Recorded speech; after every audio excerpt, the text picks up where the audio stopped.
Welcome to the Saturday Cup of Joe podcast.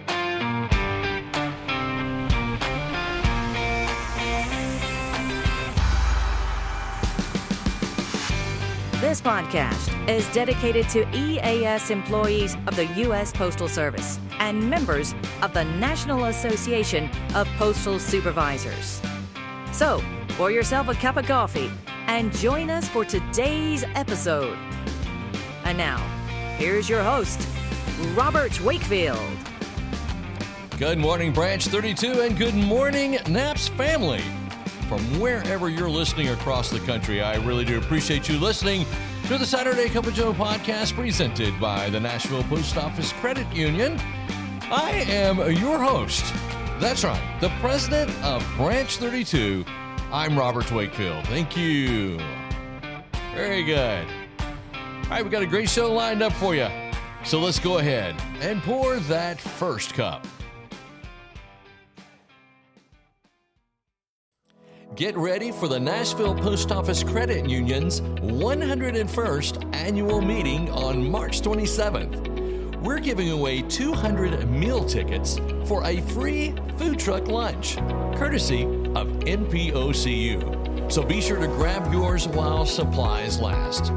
This year's event is a relaxed come-and-go gathering at the credit union from 11 to 2. So stop in, enjoy great food, connect with friends, and pick up a chance for some door prizes. The Nashville Post Office Credit Union, people helping people since 1925. And for our first cup this morning, I hope you have your favorite cup of joe. You're sitting in your favorite chair, you're leaned back, you're relaxed, and you're going to enjoy another episode of the exciting series, the ELM 651. All right, this is part number 3, and I think this one is foundational. Because before we can talk about coaching or mentoring or any kind of corrective conversations, we need to understand why the Postal Service built this entire section in the first place. Because if we don't understand the why, the how never lands just right. So ELM 651 gives us one sentence that sets the tone for everything that follows. Here's what it says. The goal of non-disciplinary corrective measures is to correct performance or conduct at the lowest level and as early as possible. Well, that's the heartbeat. That's the intention. That's the spirit behind the whole process. Now, here's what it's not. It's not about punishment. It's not about building a case. It's not about catching people doing something wrong. It's about restoring performance, strengthening communications, and protecting that work relationship between a supervisor and an employee. So if you're an EAS employee, you already know the tension that you live in. You're responsible for results, but you're also responsible for people. You're expected to lead, but you're also expected to support. And sometimes those two things feel like they're pulling you in opposite directions. That's what ELM 651.3 is doing. It's the Postal Service's way of saying, let's slow down, let's talk first, let's fix things early, and let's keep this human. It protects you from two extremes. It protects you from avoidance, where issues get ignored until they explode. And it also protects you from the extreme of overreaction, where discipline is used too quickly and too harshly. 651.3 gives you a middle path, a healthier path, a leadership path to follow. Now, there are 3 purposes for 651.3. The first one is early intervention. You know, problems don't magically disappear. They seem to grow. They seem to spread. They seem to get heavier. So 651.3 pushes leaders to address issues before they become a crisis. The second purpose of 651.3 is dialogue over discipline. This is about conversation, not confrontation. It's understanding. It's not accusation. It's course correction, which I love. Course correction. It's not punishment. And the third thing this does is it's a shared responsibility. Both the supervisor and the employee have roles in improvement. It's not a one-way street. But there's a human side of 651.3 also, because behind every performance issue is a story. Sometimes it's training, sometimes it's misunderstanding. Well, I've seen this. Sometimes it's burnout, and sometimes it's life happening outside the workplace. 651.3 gives leaders permission and responsibility to ask the right questions. Does the employee understand the expectation? Have we provided the tools and the training that they need? Is something getting in the way? Or is this a skill issue, a will issue, or a situational issue? And this is where the NAPS family mindset shines. In NAPS, we don't abandon people. We walk with them. So when disciplinary corrective measures are used the way they were designed, something powerful happens. Employees feel respected and not threatened. Supervisors build trust instead of fear.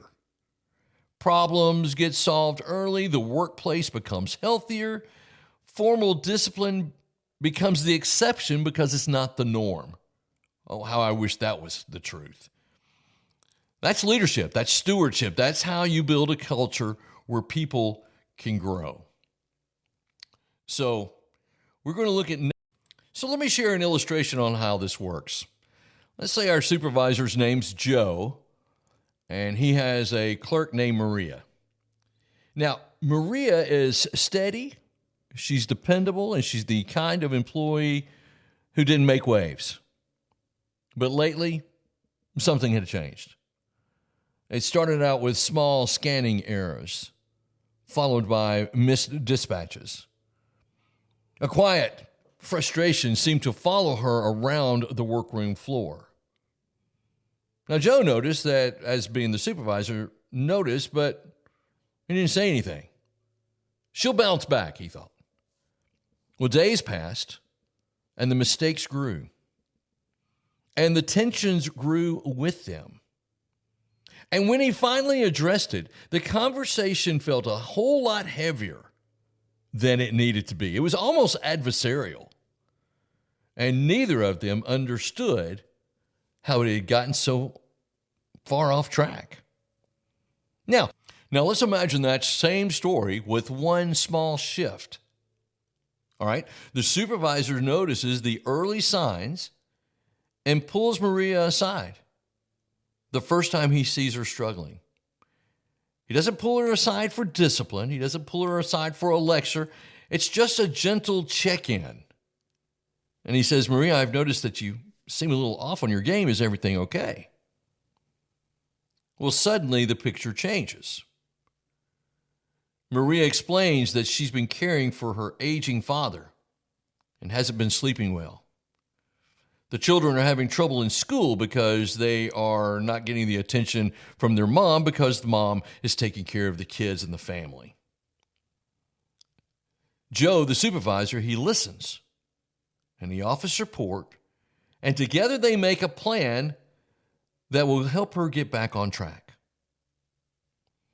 The issue stays small, but the relationship stays strong.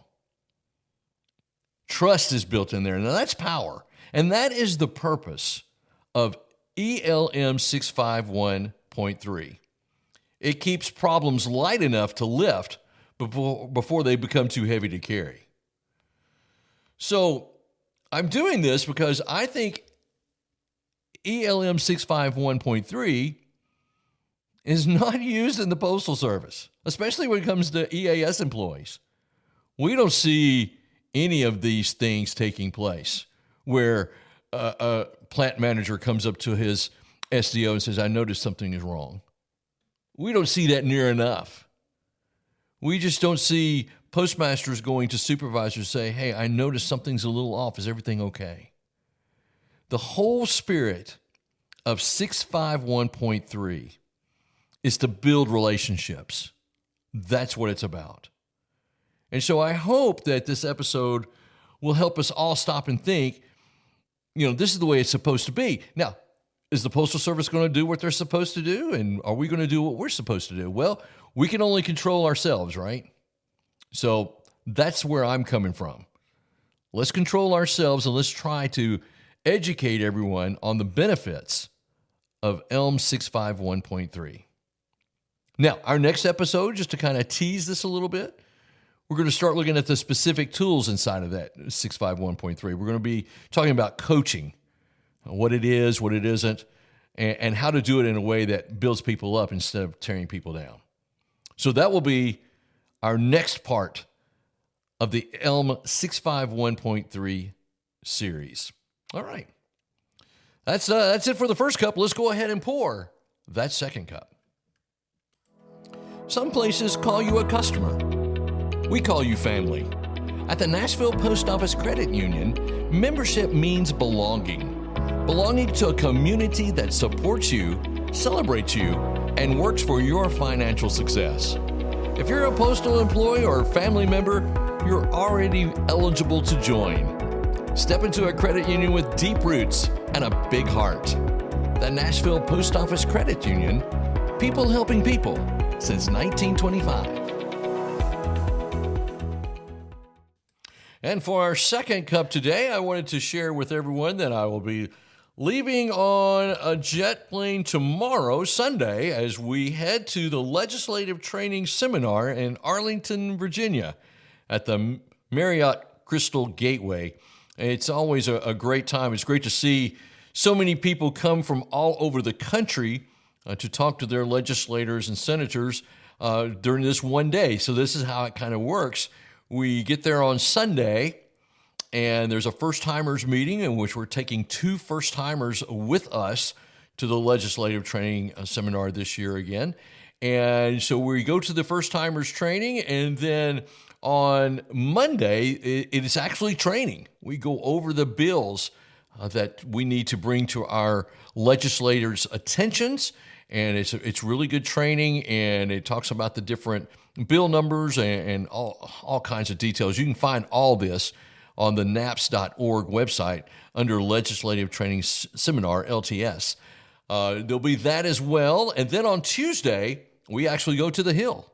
In Tennessee, we go to what's called Tennessee Tuesday, which we meet our 2 senators at the same time, talk to their staffs, and then we break off into our branches and we go talk to our own individual House of Representatives, congressmen, and we talk to them about the postal stuff that we need to bring to their attention. It's a great way to be an advocate for not only the Postal Service, but for interests of NAPS. So if you're going, I wish you would look me up because I'm bringing my podcast equipment with me. And if I can find a place to, broadcast and make some podcasts, I may put those out through the week. If I do, I'll send out a message to those who are subscribed to our email list. I will send out a message that there's going to be a new episode out there. It may come out on Monday, may come out on Tuesday, who knows. But anyway, I will be taking the podcast equipment to Arlington and hope to talk to some great people up there. If you're going to the LTS, we'll see you there. So thank you so much for listening to the Saturday Cup of Joe podcast presented by the Nashville Post Office Credit Union. Now you know what to do. Share this episode. Tell everybody about it. Call your congressman. You don't have to do that necessarily, but tell everybody you know because we want this podcast to grow. So again, thanks so much for listening. And remember, every great weekend starts with a great cup of Joe. We'll see you next time.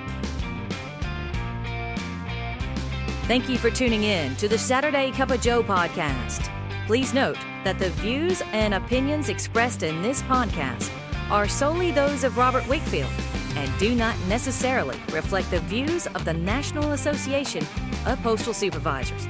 We welcome your questions and comments, so send those to SaturdayCupofJoe@gmail.com.